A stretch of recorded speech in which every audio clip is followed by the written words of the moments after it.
वेणो लक्ष्मश्री मृदुपदे पशुपांगजाय। हरिओम। ध्यान दें सभी श्रद्धालु भक्त एवं ग्रामवासियों, आपको अवगत कराते हुए परम एवं अपार हर्ष हो रहा है। जन जन सुखार्थ आयोजित श्रीमद् भागवत महापुराण सप्ताह ज्ञान यज्ञ का आज सप्तम दिवस अपनी संपन्नता की तरफ अग्रसर है। तो आप लोग और हमारे परम पूज्य व्यास जी महाराज का आगमन हो चुका है। आप लोग अपने गृह कार्यों से निवृत्त होकर अतिशीघ्र और अविलंब भगवान श्री भागवत भगवान के प्रांगण में पहुंचकर भगवान की दिव्योम ललितमयी कथाओं को श्रवण कर अपने आप को धन्य बनावे। कि बंधुओं, आज कथा का विश्राम दिवस, एक एक दिन करते करते आज 7वां दिन और कथा का विश्राम दिवस की तरफ हम लोग अग्रसर हैं। तो आप लोग आज तो अधिक से अधिक संख्या में पहुंचकर अंत भला तो सब भला अर्थात अंत में ही पहुंचकर आप कथा में सम्मिलित हो जाएं तो आपको पूरी कथा का फल मिलेगा। इसलिए आप लोग अपने इष्ट मित्रों के साथ पहुंचकर अंतिम सत्र में सम्मिलित हो, अपने आप को पुण्य के भागी बनावें। जय श्री राम, जय श्री राधे श्याम। हरि ओम। यं प्रव्रजन्तमनुपेतमुपेतकृत्यं द्वैपायनो विरहकातर्याजुहाव पुत्रेति तन्मयतया तर्वोऽभिनेदुस् तं सर्वभूतहृदयं मुनिमानतोऽस्मि। योऽन्तः प्रविश्य मम वाचमिमां प्रसूक्तां सञ्जीवयत्यखिलशक्तिधरस्वधाम्ना अन्यस्य हस्तचरण श्रवणत्वगादि प्राणानमो भगवते पुरुषाय तुभ्यं। हलचूडामणि। हरि ओम।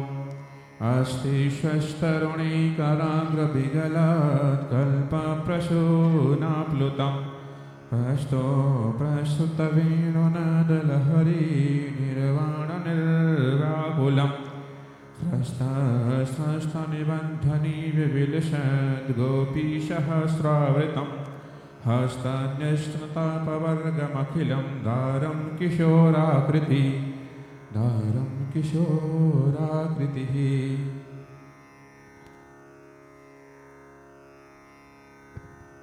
हरि ओम। कस्तूरीतिलकं ललाटपटले वक्षस्थले कौस्तुभं नासाग्रे वरमौक्तिकं करतले वेणुकरे कङ्कणं सर्वाङ्गे हरिचन्दनं सुललितं कंठे च मुक्तावली गोपास्त्रीपरिवेष्टितो विजयते गोपालचूडामणि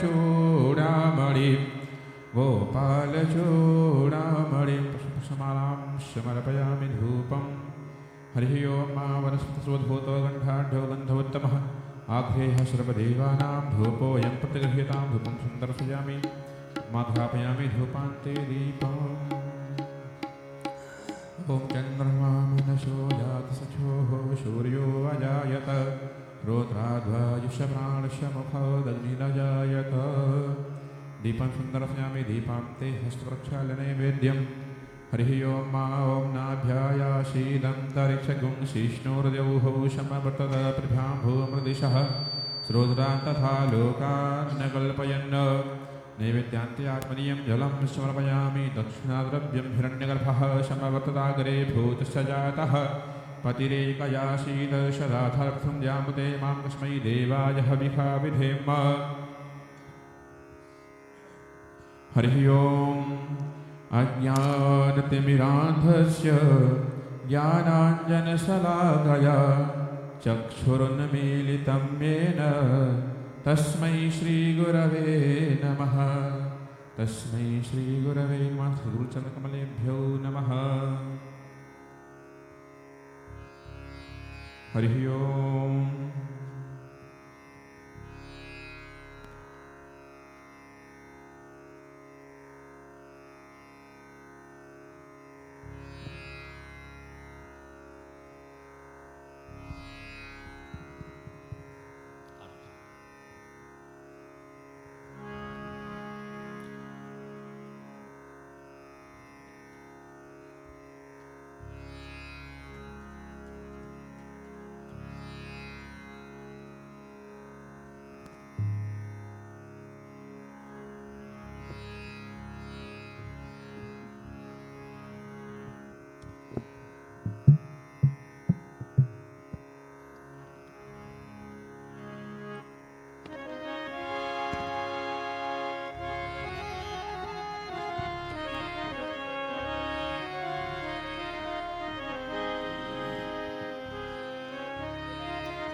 अमर ग्रंथ ये मुक्ति पंथ ये पंचम वेद निराला है, नव जो जगाने वाला है। अमर ग्रंथ ये मुक्ति पंथ ये पंचम वेद निराला है, नव जो जगाने वाला है।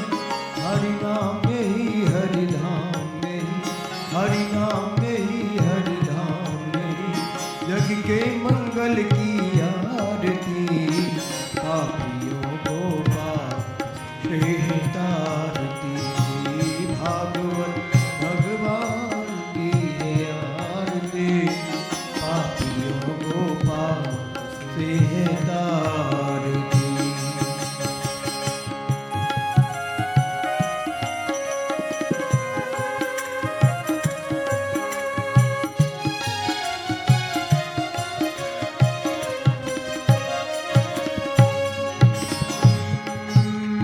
शांति की पावन पुनि पापों को मिटाने वाला है, हरि दर्श कराने वाला है। शांति पावन पुनि पापों को मिटाने वाला है, हरि दर्श कराने वाला है।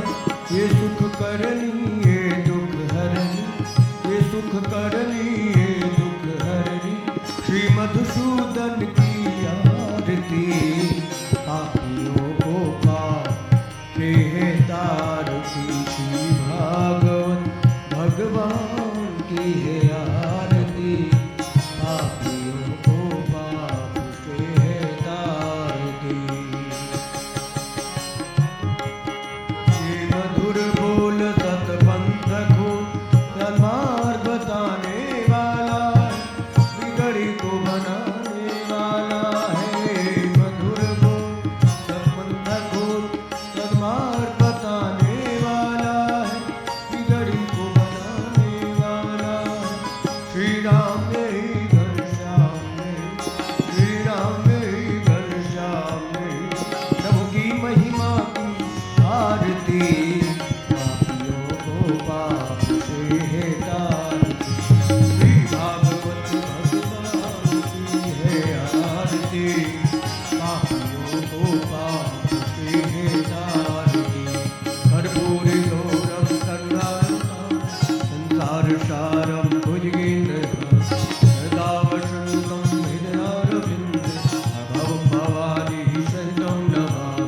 त्वमेव माता च पिता त्वमेव, त्वमेव बन्धु च सखा त्वमेव, त्वमेव विद्या द्रव्यं त्वमेव, त्वमेव सर्वं मम देवदेव, त्वमेव सर्वं मम देवदेव, त्वमेव सर्वं मम देवदेव।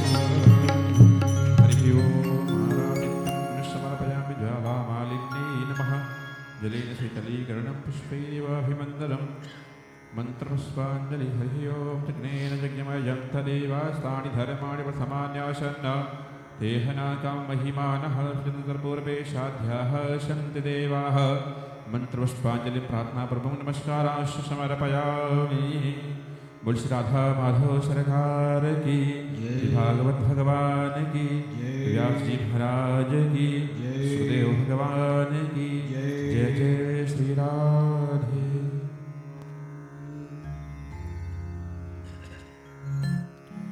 श्री राधे, श्री राधे, राधे राधे, श्री राधे। पीछे हो रहा थोड़ा।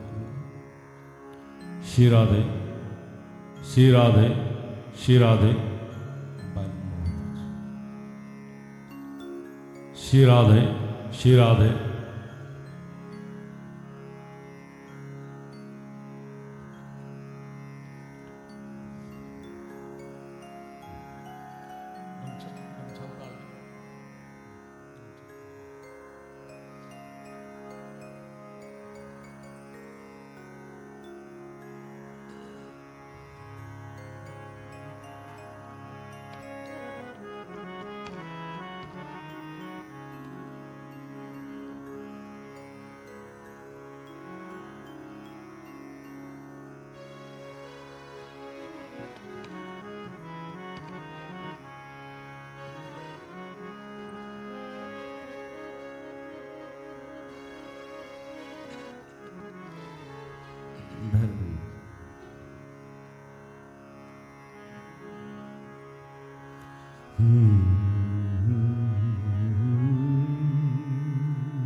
परमात्मने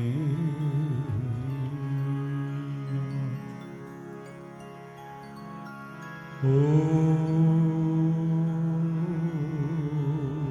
श्री गुरुचरण कमलेभ्यो नमः। श्री सरस्वती नमः। ओम श्री कृष्णचंद्राय नमः। श्री गणेशाय नमः।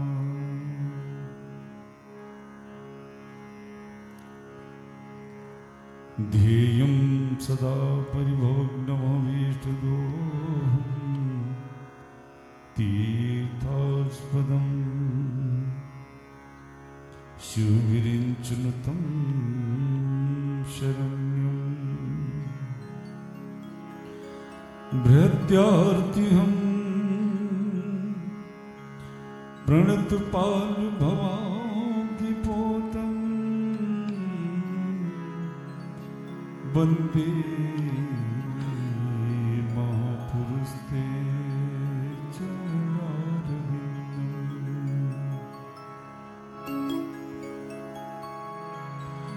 बंसी विभूषित कर नवनीर दाभा पीतांबरादरुर्बिंब फलाधरोष्ठा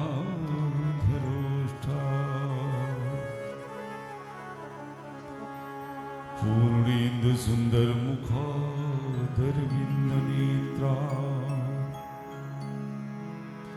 कृष्णात् परमं किमपि तत्त्वमहं न जाने।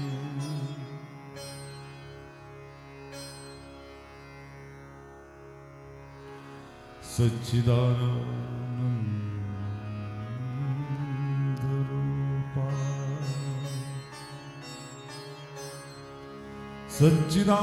रूपाय विसोत्पत्त्यादि हेतवे तापत्रय विनाशाय श्री कृष्णाय वयं नमः।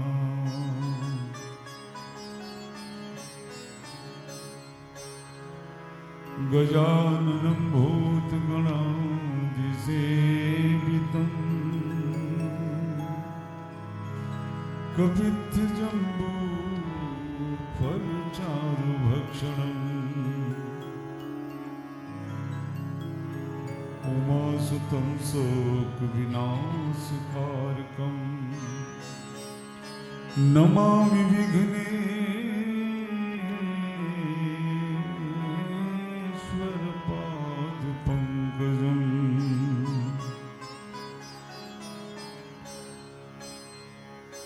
श्री रामचंद्र चरणों मनसाय स्मरामि।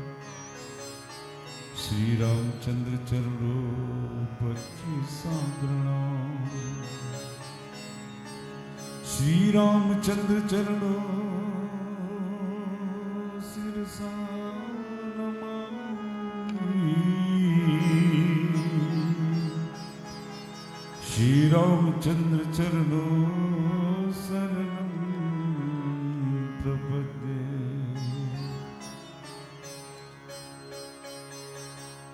श्री गुरुचरण सरोज रज निज मन मुकुर सुधार। वरनो रघुवर विमल जस जो दायक फल चार।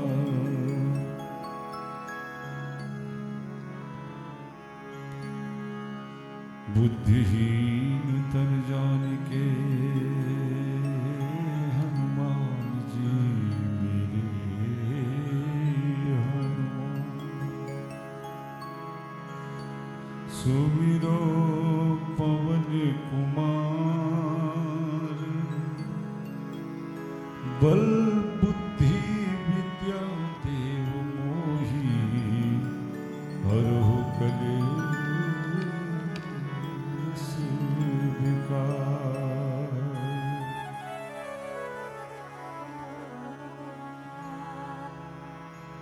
अपने अपने घरन की सबका को पीर, तुम ही पीर सब घरन की, तुम ही पीर सब घरन की, तुम धन्य धन्य रघुबीर।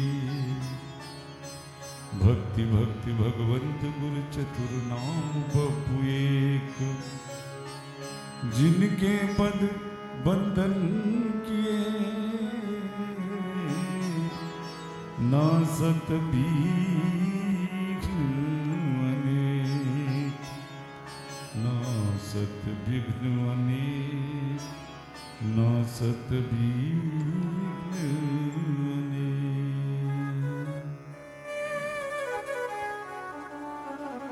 श्री बालकृष्ण कन्हैया लाल की, श्री द्वारिकाधीश भगवान की,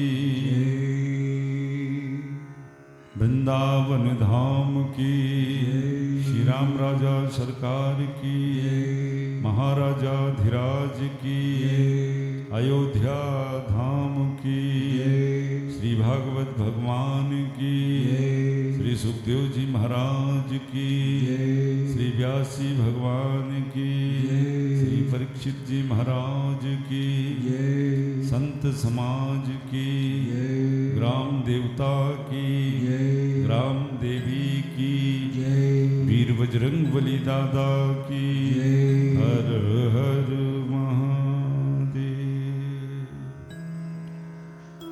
जय जय श्री राधे।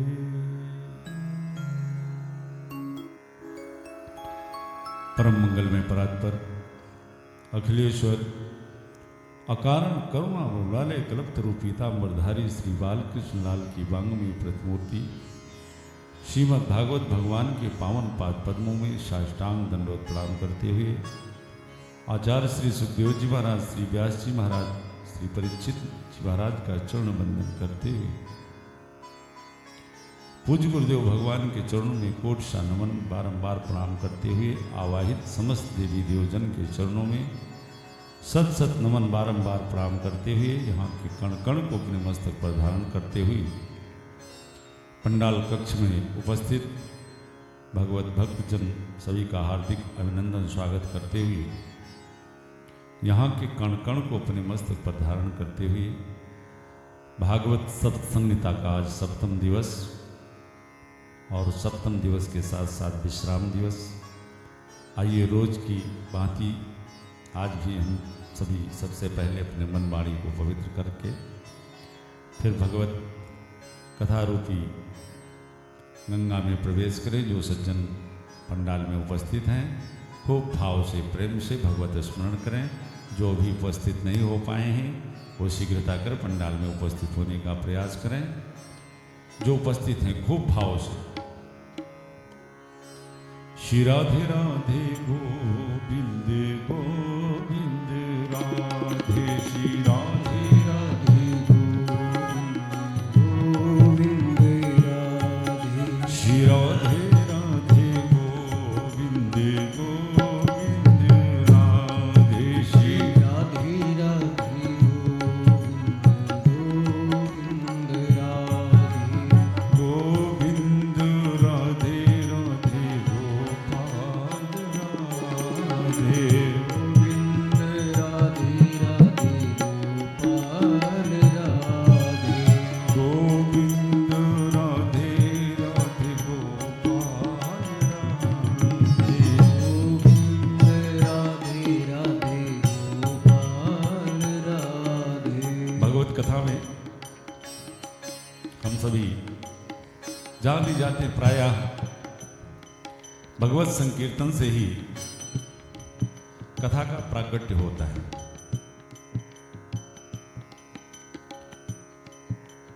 अभी आप लोग कथा श्रवण कर रहे थे, उस कथानक में आपको मथुरा नगरी का नाम सुनाई पड़ा।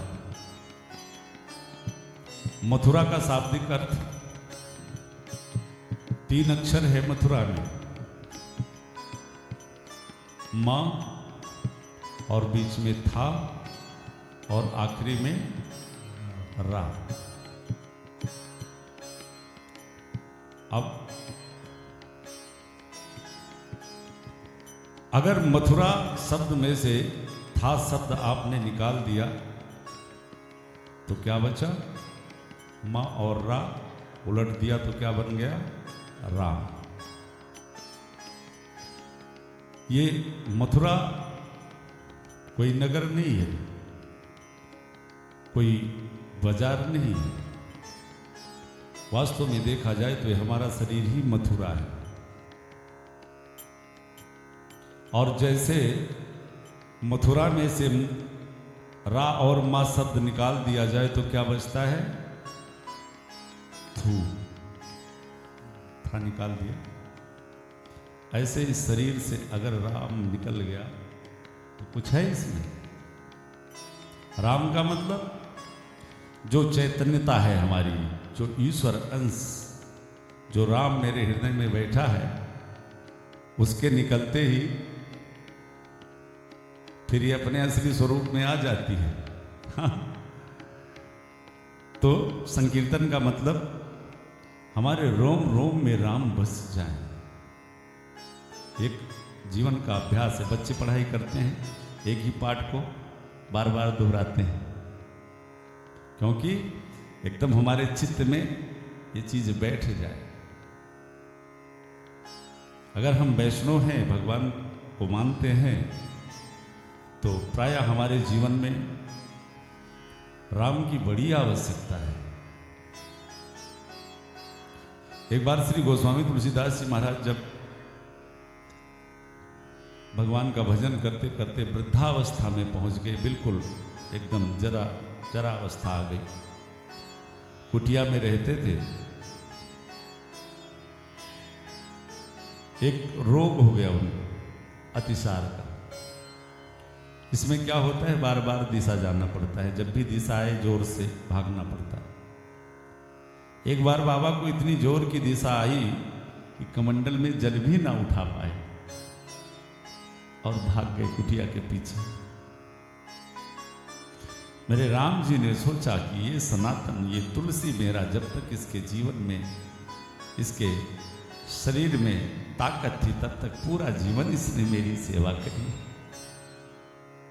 भगवान 5 बरस के बालक का रूप बना करके कमंडल में जल भर करके, और जहां बाबा दिशा में बैठे थे, ले जाकर के थोड़ी दूर पे वो जल रख दिया। बाबा, ये मैंने आपके लिए जल रख दिया है। एक बात बताएं, हमारे ठाकुर जी किसी का उधार नहीं रखते। वो तुम एक कदम बढ़ाओ तो वो 1000 कदम आपकी तरफ बढ़ा देते हैं।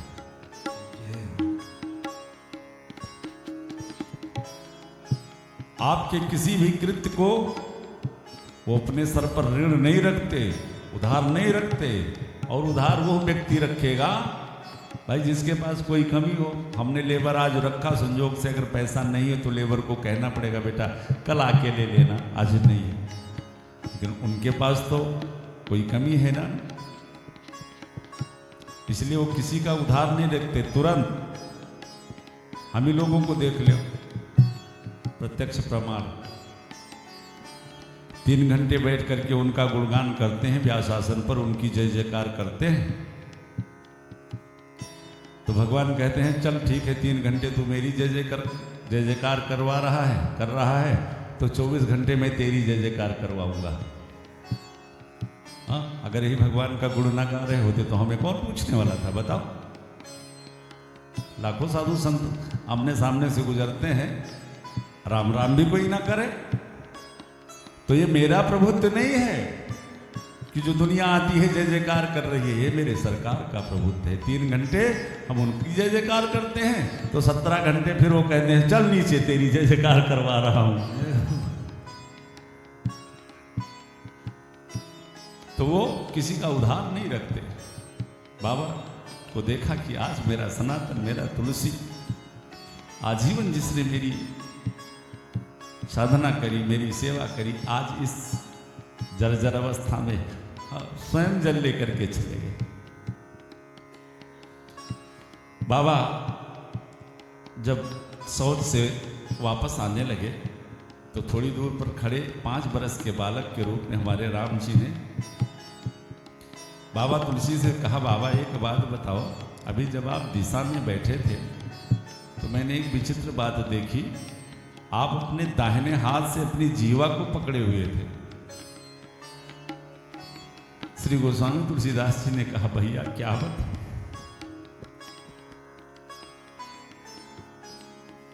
आजीवन भगवान का नाम जप करते करते नाम जप अभ्यास में आ गया है। ये जीवा एक क्षण के लिए भी नहीं रुकना चाहती। मैं अशुद्धि अवस्था में बैठा था तब भी ये गाए जा रही थी, राम राम राम गाए। सो मैंने सोचा अशुद्धि में हूं तो मैंने हाथ से उसको पकड़ लिया, थोड़ी देर रुक जा। भगवान ने एक बड़ी सुंदर बात कही, अच्छा बाबा, जिस क्षण आपने अपनी जीवा को पकड़ा था, काश उसी क्षण आपके प्राण निकल गए होते तो। जिस क्षण के लिए हम राम का अभ्यास करते हैं जीवन में कि मेरे अंतिम क्षणों पे राम जी मेरे मुखारबिंद से निकल जाए, मेरे जीवा पे आ जाए। बाबा जिस क्षण आपने जीवा पकड़ा, अगर उसी क्षण आपके प्राण निकल गए होते, यानी संकेत दिया एक क्षण भी नहीं जाना चाहिए, एक क्षण भी खाली नहीं जाना चाहिए। बाबा समझ गए कि और कुछ नहीं, ये तो मेरे राम जी कैसा कर सकते हैं। कई रूपों में हमारे सरकार ने श्री बाबा को उनसे भेंट करी, तो राम नाम, भगवत नाम हमारे रोम रोम में बस जाए, हमारे अभ्यास में आ जाए। आपसे बात करते करते भी नाम जब चलता रहता है संतों का। काम करते रहो, नाम जपते रहो, अपने रथ को सुमार्ग चलाते चलो। और श्री राधे राधे गोविंद गोविंद राधे, राधे राधे गोविंद राधे, राधे राधे गोविंद गोविंद राधे, राधे राधे गोविंद गोविंद राधे राधे गोपाल राधे, गोविंद राधे राधे गोपाल राधे, गोविंद राधे गोपाल राधे, गोविंद राधे गोपाल राधे। करार बिंदेन पदार बिंदम, मुखार बिंदे बिन पेशियंतम, बटस पत्रस पुटे शरणम, बालम मुकुंदम मनसा स्मराम। श्री कृष्ण गोविंद हरे मुरारे, हे नाथ नारायण वासुदेवा, जिह्वे पिबस्वा मृत में देवो,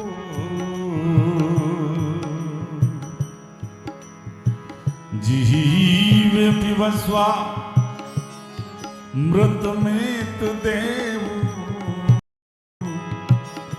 गोविंद दामोदर माधवेर, सुखावसानी इदमेव सारम, दुखावसानी इदमेव ज्ञेयम, देहावसाने इदमेव जाप्यम, गोविंद दामोदर माधवेर। श्री राधे राधे गोविंद गोविंद राधे, श्री राधे राधे गोविंद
राधे श्री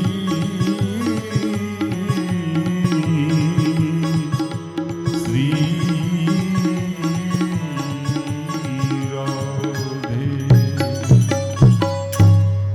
बोलो भक्तवत्सल भगवान की जय हो, श्री बांके बिहारी लाल की जय हो, कन्हैया लाल की जय हो। एक बार ईमानदारी वाला बोल लो। बोलो भक्तवत्सल भगवान की।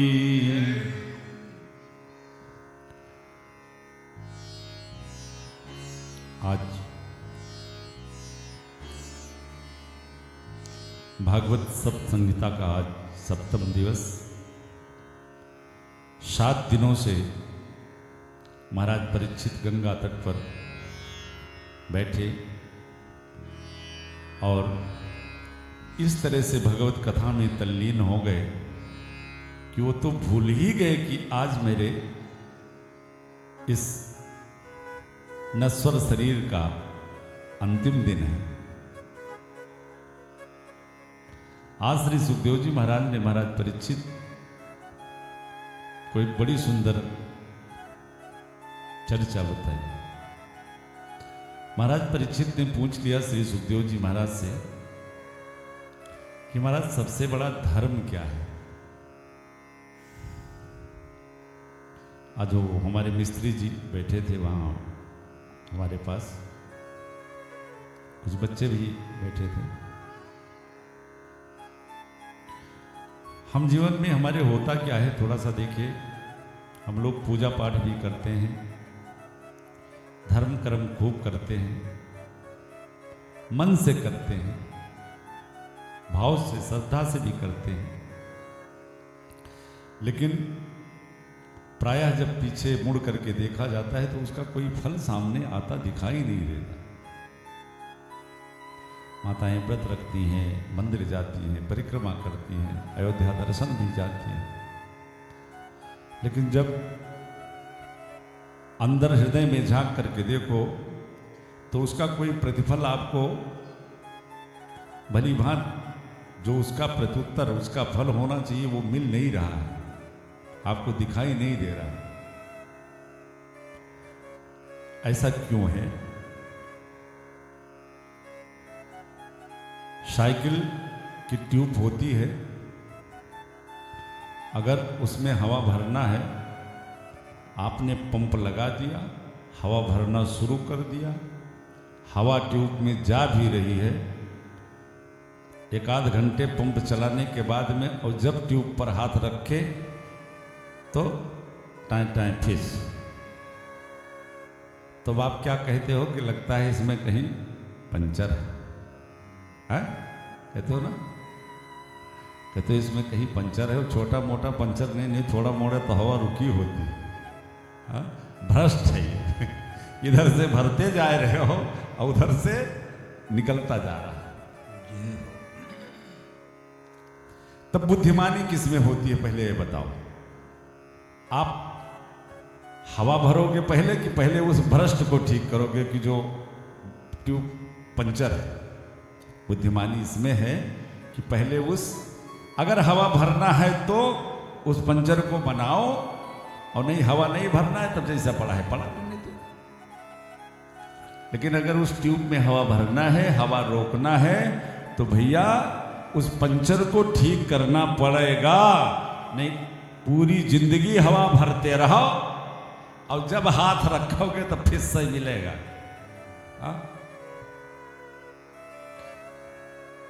अब देखिए, जितने भी हम सभी धर्म कर्म करते हैं उसका प्रतिफल हमें परिपूर्ण रूप से जितना मिलना चाहिए उतना क्यों नहीं मिल रहा है? बस यही समझ लीजिए कि कहीं ना कहीं हमारे जीवन में कोई ना कोई विकार रूपी पंचर जरूर है। तो आप मंदिर ना दौड़ो, 1 किलो घी महीने में ना बर्बाद करो। सबसे पहले वो जो पंचर है, और सबको पता है कौन सा पंचर है, ढूंढ के तौल के देखोगे अपने आप को तो सबको पता लग जाएगा कि वो हो या ये गलती है। सबको अपना अपना पता चल जाता है, बताने की जरूरत नहीं। तो बच्चा बेकार में समय ना बर्बाद करो, 1 किलो घर के घी लड़कन का दे दो खाए ले तो कुछ ताकत बढ़ी उनके। पहले वो पंचर ठीक करो, तब इस दरबार में आओ।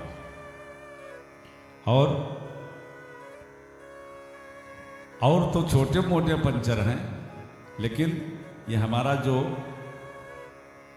आहार है, अगर ये शुद्ध नहीं है तो यानी जो भक्षाभक्ष का सेवन करते हो, मांस इत्यादि का जो सेवन करते हो, वो और तो जो विकार है वो सब छोटे मोटे विकार हैं, छोटे मोटे पंचर हैं, लेकिन ये भ्रष्ट वाला पंचर है। कुछ लोग तो कहते हैं मंगलवार को नहीं खाते हैं, शनिवार को नहीं खाते। हनुमान जी की मूर्ति घर में लगाए हैं, रखे हैं, पूजा पाठ भी धूप दीप भी खूब करते हैं, अब मंगलवार को छोड़ देते हैं महाराज, बाकी तो खाना पड़ता है। भैया मेरे, मैं हाथ जोड़ के निवेदन करता हूँ कि हनुमान जी को उठाओ और किसी देवालय में ले जा करके और कह दो कि भाई देखो इसके बिना हमारा चलता नहीं, खाना पड़ेगा, तो कम से कम हनुमान जी को उस दुर्गंध से बाहर कर दो। नहीं एक धमुकरा धरेंगे, बस सारा तमाशा निकाल देंगे। या तो देखो रावण माता सीता का हरण करने के लिए जब चलता है तो उसने देख लिया कि खरदूषण मोहिसम बलवंता, तिन्हि को मारे बिन भगवंता। वो भगवान है जहां मैं जा रहा हूं। सोचा जब भगवान आ ही गए हैं तो लाओ भजन करके इनको अपना बना लूं। फिर जब अपने आप को तौला तो विचार किया कि अब जीवन में भजन का अभ्यास अब तक रहा नहीं, खान पान दूषित हो गया, इसलिए भोई हैं भजन न तामसते हैं, अब तो भजन ही नहीं कर पाऊंगा। तो इससे अच्छा यही है कि इनको भगवान मान करके पूजने के सिवाय लाओ इनको शत्रु ही बना ले। तो ही मैं हाथ जोड़ के निवेदन करूंगा कि जिनके घर में ठाकुर जी हमारे लड्डू गोपाल श्री हनुमान जी को जिन्होंने विराजमान कर रखा है, या तो इनको अपने से दूर कर दो, तो तुम्हारी जिंदगी प्रारब्धानुसार यहां तो किसी तरह पार हो जाएगी, वो तो पता वहां चलेगा। हाँ ऐसा कहो तो लोग कहते हैं अरे वहां किसने देखा है, वहां किसने देखा। ठीक है बच्चा, नहीं देखा, अपने देख लियो जाए के वहां का होता है। श्री देखिए व्यास जी महाराज ने एक बड़ी सुंदर बात भागवत में लिखी कि सबसे बड़ा धर्म क्या है।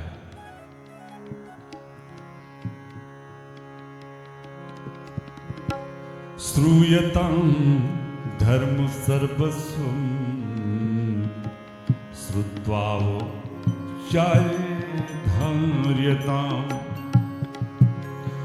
श्रूयतां धर्म सर्वस्वं श्रुत्वा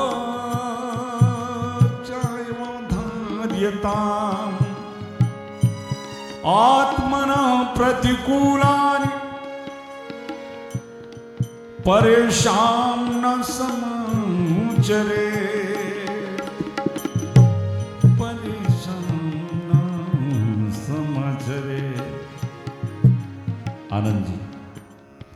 आनंद जी को मैंने अपने साधु परंपरा से तीसरा शिष्य गोविंद जी की कृपा से, उनके आदेश से मैंने स्वीकार किया और केवल इनको मैंने एक उपदेश दिया है। और मैं ये चाहूंगा ये उपदेश सार्वभौम है, सबके लिए। लिखा है श्रूयताम धर्म सर्वस्वम। आप ये मानव मात्र के लिए ये सबसे सुंदर सूत्र है। सबसे बड़ा धर्म क्या है हमारा, कि वो कार्य हम किसी के साथ ना करें, वो व्यवहार हम किसी के साथ ना करें कि जो कि अपने लिए आपको अच्छा ना लगे।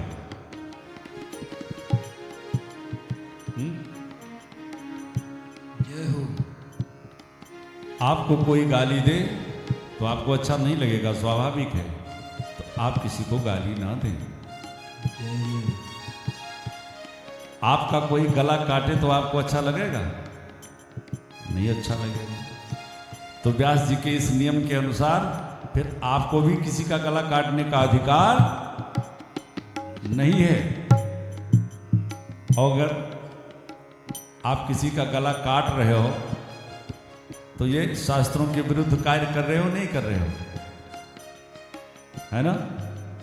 आनंद जी, भागवत की एक चर्चा है,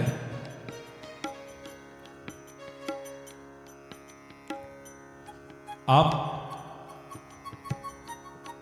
देखते हैं कहीं कहीं की रीतियां ऐसी हैं कि लोग देवी मंदिर में, कई ऐसे देवालय हैं कि जहां पशुओं की बलि दी जाती है, आजकल देखने को मिलता है। लेकिन एक बात मैं आपको बता रहा हूं, हिंसा तो हिंसा है, चाहे अपने उदर भरण के लिए किया जाए और चाहे देवी पूजन के लिए किया जाए। जीव हत्या पाप है, तो ये पाप दोनों तरह से है। जय हो। भागवत में ही, चूंकि सूत्रात्मक विधि से हम लोग वहां से चल के आए, एक महाराज प्रचीन बही की कथा आती है। इस राजा ने, सूर्यवंश का राजा है प्रचीन बही, और सूर्यवंश की विशेषता थी कि जितने राजा हुए हैं सब भगवान के अनुग्रह से, यज्ञ प्रसाद से ही प्रकट हुए हैं। सूर्य उदय से लेकर के सूर्य अस्त तक का राज है महाराज प्रचीन बही का, और जीवन में केवल एक ही कार्य उन्होंने किया है कि एक यज्ञ की पूर्णाहुति हुई कि दूसरे की तैयारी शुरू हो जाती थी, हमारे आनंद जी की तरह। अभी एक भागवत कथा का हवन कुंड तैयार हुआ, अभी हवन भी नहीं हुई है। अब इन्होंने ये निश्चित कर लिया है कि महाराज आज हमारे वो बभनान से आए थे, जहाँ हमारा समाधि स्थल होना है, ठाकुर जी जहाँ मुझको अपनी शरण में लेंगे, वहाँ से कुछ लोग आए थे। तो अब की बार उन लोगों की इच्छा थी कि चातुर्मास यहीं किया जाए, बरसात में जो 4 महीने होते हैं उसमें कथाओं में विराम लग जाता है। इक्का दुक्का कथाएं शहर वगैरह में पंडाल तो अच्छी तरह लग नहीं पाते, हाल वगैरह में होती हैं। तो मेरे पास अब समय बहुत कम है, 2-2.5 साल का समय है, तो कोशिश मेरी यही है कि मेरा एक दिन भी भगवत कथा से मुझे दूर ना होना पड़े। तो आनंद जी ने कहा कि महाराज आप बभनान के जितने गुरु जी के प्रेमी हो, सब सपरिवार चले आओ यहीं, और यहीं 4 महीने बरसात, पूरी 4 महीने 120 दिन ठाकुर जी की यही कथा होए। जय हो।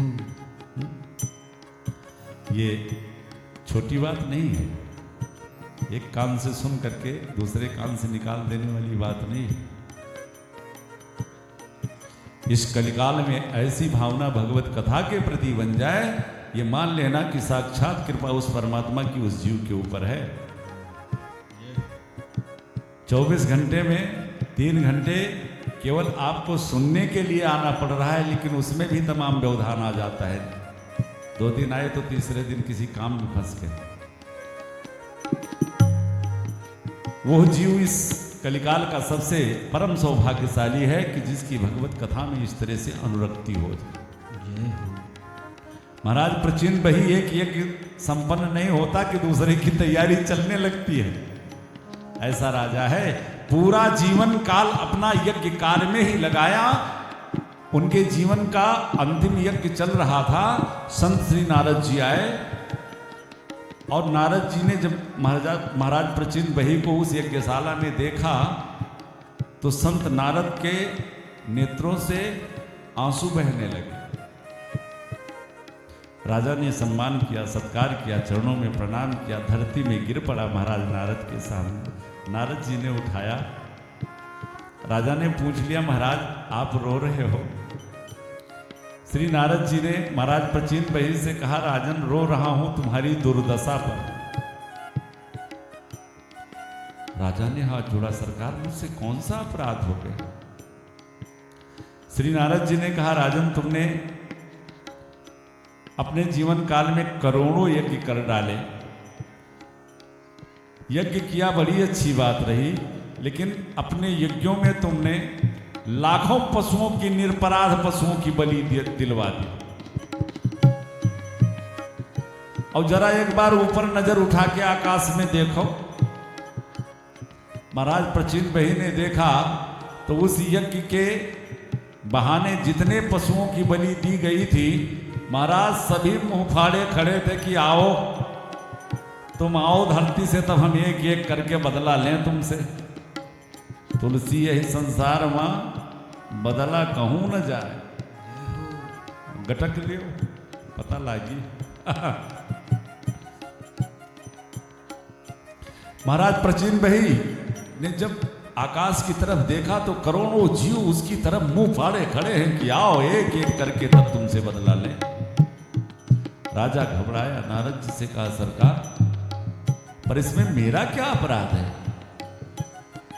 जैसा विद्वानों ने वैदिक परंपरा के हिसाब से अमुक यज्ञ करते समय अमुक पशु की बलि दे दो, जिस तरह वैदिक विद्वानों ने करवाया, सरकार वैदिक परंपरा के अनुसार वैदिक रीत से मैंने सारे कार्य किए हैं।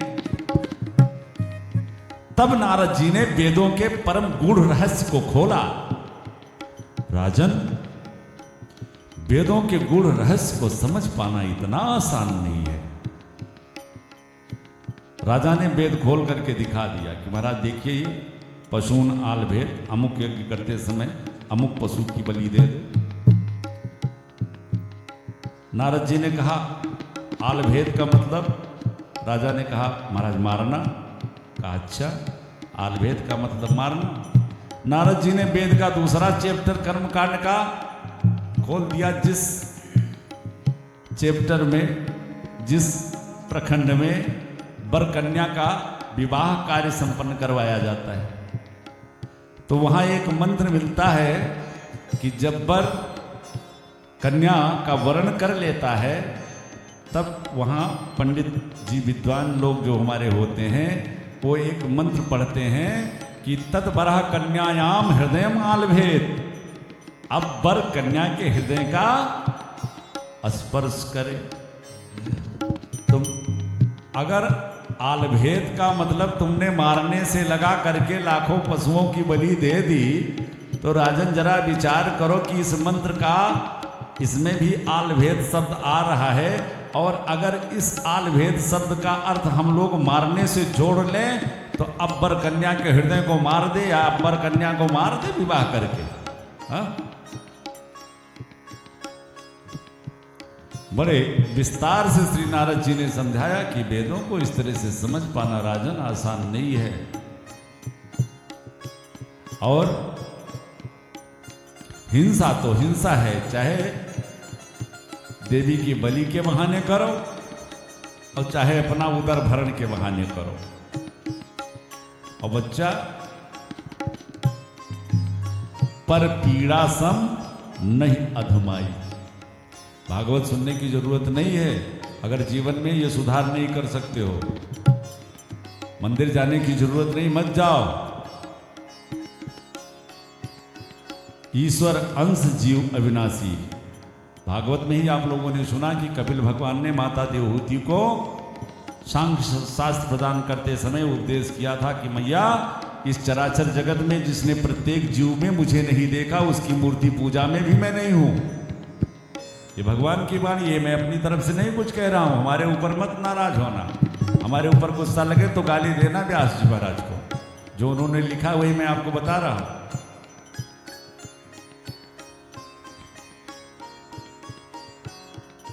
एक इंजेक्शन डॉक्टर हम सभी को लगाता है, देखिए पीड़ा से करा उठते हैं।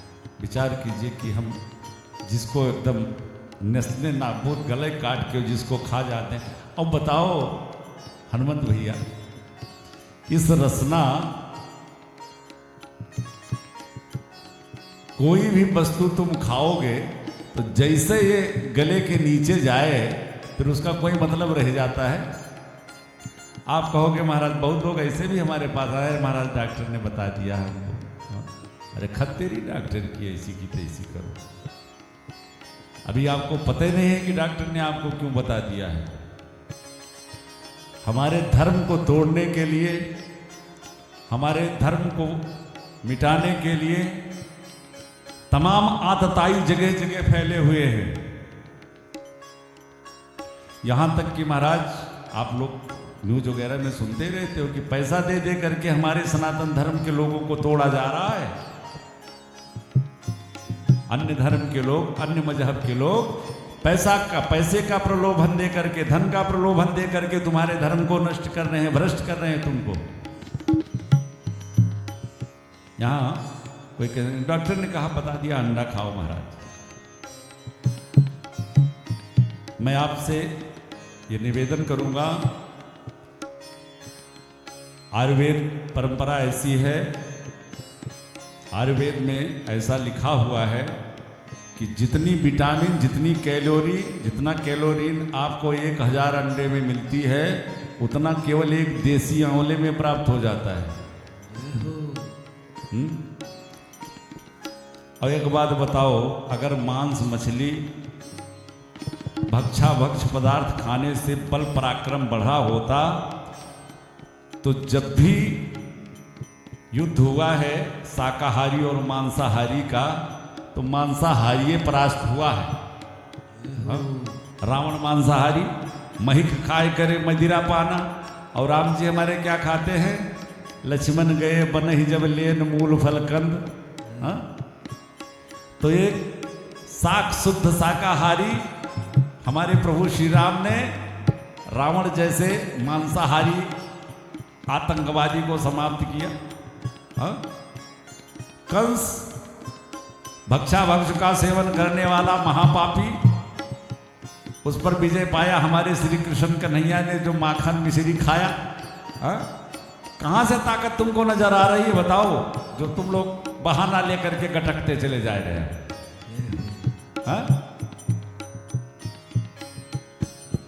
भाई हमारा काम है बताना, और साधु बोले खरी, और हम तो उतना खरी नहीं बोलते। कबीरदास बाबा को तो उठा ले तो वो तो सीधे सीधे का बताओ। इसलिए एक समाज का ये प्रश्न रहता है, बाबा मंदिर भी जाते हैं, परिक्रमा करते हैं, श्रद्धा है, भगवान से प्रेम है, लेकिन फिर भी जीवन में, अरे जिसका भगवान से प्रेम हो उसके जीवन में कष्ट। बच्चा जिसका भगवान से नेह लग जाए उसके जीवन में कष्ट हो सकता है? अरे बना लो रिश्ता, जोड़ लो उनसे, अभी समय है, नहीं अभी की पासा ना पड़े तो फिर 84 जाए। आइए जीवन में सात्विकता लाने का प्रयास करें, और मैं यही निवेदन करूंगा कि अगर आप सात्विक नहीं बन पा रहे हैं तो मंदिर वगैरह जाने की जरूरत नहीं, किसी साधु संत के पास जा करके उसका भी फालतू समय बर्बाद मत किया करो। हाँ, ये मन में दृढ़ प्रतीक हो, तुम चाह रहे हो छोड़ना और नहीं छोड़ पा रहे हो, उसका इलाज मेरे पास है। आओ बैठो, तुम चाहो और हम उसको छुड़ावें गारंटी के साथ। तो आइए अब हम लोग थोड़ा सा चलें अपने प्रसंग पर। कल आप सभी ने श्रवण किया कि हमारे कृष्ण कुंवर कन्हैया का प्रथम विवाह पराम्बा रुक्मिणी जी के साथ हुआ। माधवपुर में समस्त विवाह विधा संपन्न हुई और फिर मेरे प्रभु द्वारिका आए। प्रथम पुत्र पराम्बा रुक्मिणी को श्री प्रद्युम्न जी के रूप में प्राप्त होते हैं, जो कि साक्षात कामदेव ही आज भगवान के पुत्र बन करके प्रकट हुए। परीक्षित महाराज ने पूछ लिया सुखदेव जी से, महाराज कामदेव जी भगवान के पुत्र बने, ये कैसे संभव हुआ?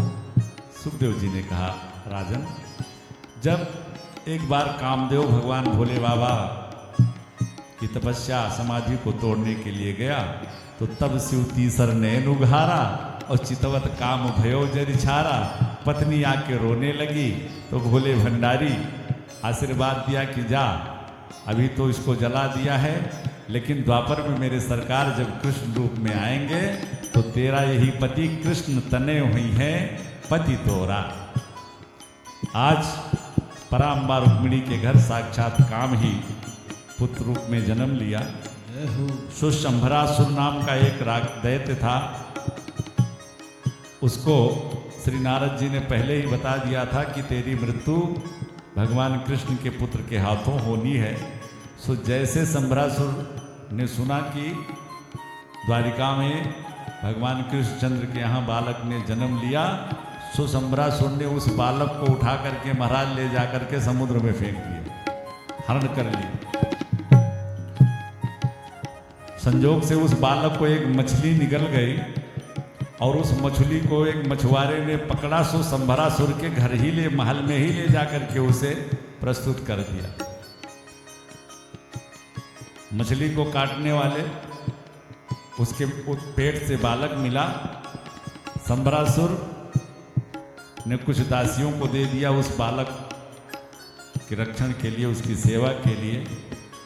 उधर श्री नारद जी ने जा करके कामदेव की पत्नी रति को आदेशित किया कि जाओ, तुम्हारे पति का जन्म हो गया है, जाओ लालन पालन करो जाकर। तो छद्म वेश बना करके रति संभरासुर के यहाँ दासी बन करके आई और उस बालक का लालन पालन करने लगी। जब संभरासुर थोड़ा बड़े हुए तो देवी रति की दृष्टि को थोड़ा सा परिवर्तित देख करके एक दिन संभरा और महाराज प्रद्युम्न ने रति से कहा कि कार्य माँ का करती हो, माँ जैसी सेवा करती हो, लेकिन माँ तुम्हारी दृष्टि अच्छी नहीं लगती मेरे प्रति। तब रति ने संपूर्ण वृत्तांत प्रद्युम्न जी को सुनाया। महाराज बहुत दिनों से प्रतीक्षारत थी, तब आज पाया है आपको। सो महाराज प्रद्युम्न जी ने संभरासुर का वध करके और आज 21 वर्ष की अवस्था में पुनः द्वारिका अपने पिता श्री कृष्ण और मैया रुक्मिणी के पास पहुँचे। बेटा गायब हुआ था, तब तो माँ को बड़ा कष्ट हुआ था, लेकिन 21 साल बाद लौटा तो बहू के साथ लौटा, तो फिर क्या प्रसन्नता मैया को हुई, आनंद ही आनंद। महाराज परीक्षित ने कहा, सरकार मैं थोड़ा विस्तार से जानना चाहता हूँ कि हमारे प्रभु श्री कृष्णचंद्र का 16,108 विवाह कैसे हुआ। तब श्री सुखदेव जी महाराज परीक्षित से कहते हैं, महाराज प्रथम विवाह पराम्बा रुक्मिणी के हो जाने के बाद में एक सत्राजित नाम का राजा था, तो उसने सूर्य नारायण की बड़ी विकट तपस्या करी। तो भगवान सूर्य नारायण ने उसे एक मणि प्रदान की जिसका नाम श्यामंतक मणि था, और उस मणि की विशेषता थी कि वो 8 भर सोना रोज प्रदान करती थी। 8 भर ये 10 ग्राम वाला नहीं, 8 भर उस समय का लगभग 60 मन सोना रोज वो मणि अपने से प्रकट करती थी। सो एक दिन सत्राजित उस मणि को पहन करके द्वारिकाधीश के पास आया मिलने। भगवान ने कहा, भाई बड़ी सुंदर मणि तैने पहन रखी है। उसने कहा, महाराज सुंदर ही नहीं, इसकी विशेषता है ये 60 भर सोना रोज, 60 मन सोना रोज प्रदान करती है। भगवान ने सत्राजित से कहा कि एक बात बताओ, तुम कितने परिवार हो। तो सत्राजित ने कहा, महाराज मैं हूँ, महारानी है, मेरी पुत्री है। तो भगवान ने कहा, गिने चुने 3 लोग हो। सत्राजित ने कहा देखो हमारा बड़ा लंबा परिवार है, पूरा विश्व ही मेरा परिवार है। तो तुम एक काम करो, तुम्हें इतने धन की क्या जरूरत है, ये मणि हमारे राजकोष में जमा करवा दो और इससे संपूर्ण जगत का जो है कार्य सिद्धि होगी। सत्राजित ने मणि देने से मना कर दिया। अगले दिन उसका भाई प्रसेनजित संजोग से उसी मणि को पहन करके जंगल में गया शिकार खेलने, तो उसके भाई को एक सिंह ने मार दिया।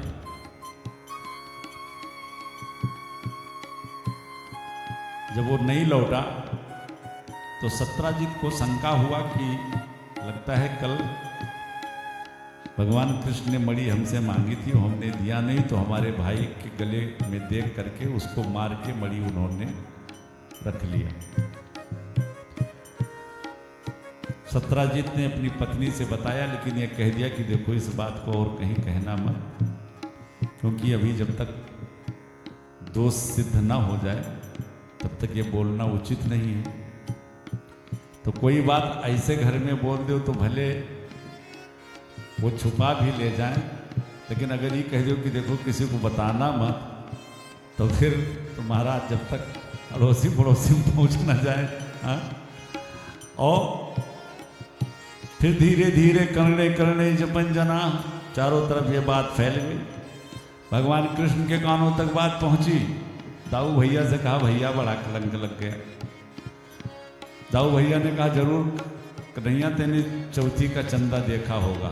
ये चौथी के चंदा वाला जो प्रकरण है, भादों में की चौथ का जो चंद्रमा होता है उसका दर्शन नहीं करना चाहिए।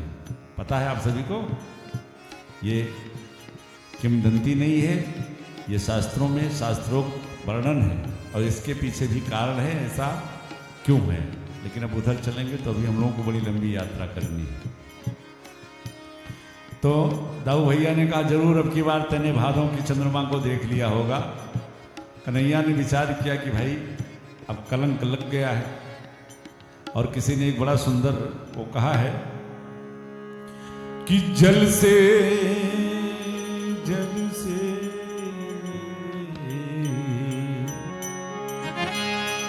जल से पतला कौन है, कौन भूमि से भारी, कौन अग्नि से तेज, और कौन काजर से कारी। तो जल से पतला पतला ज्ञान है, क्रोध अग्नि से भारी। जल से पतला ज्ञान है, और पाप भूमि से भारी, और क्रोध अग्नि से तेज, कलंक काजर से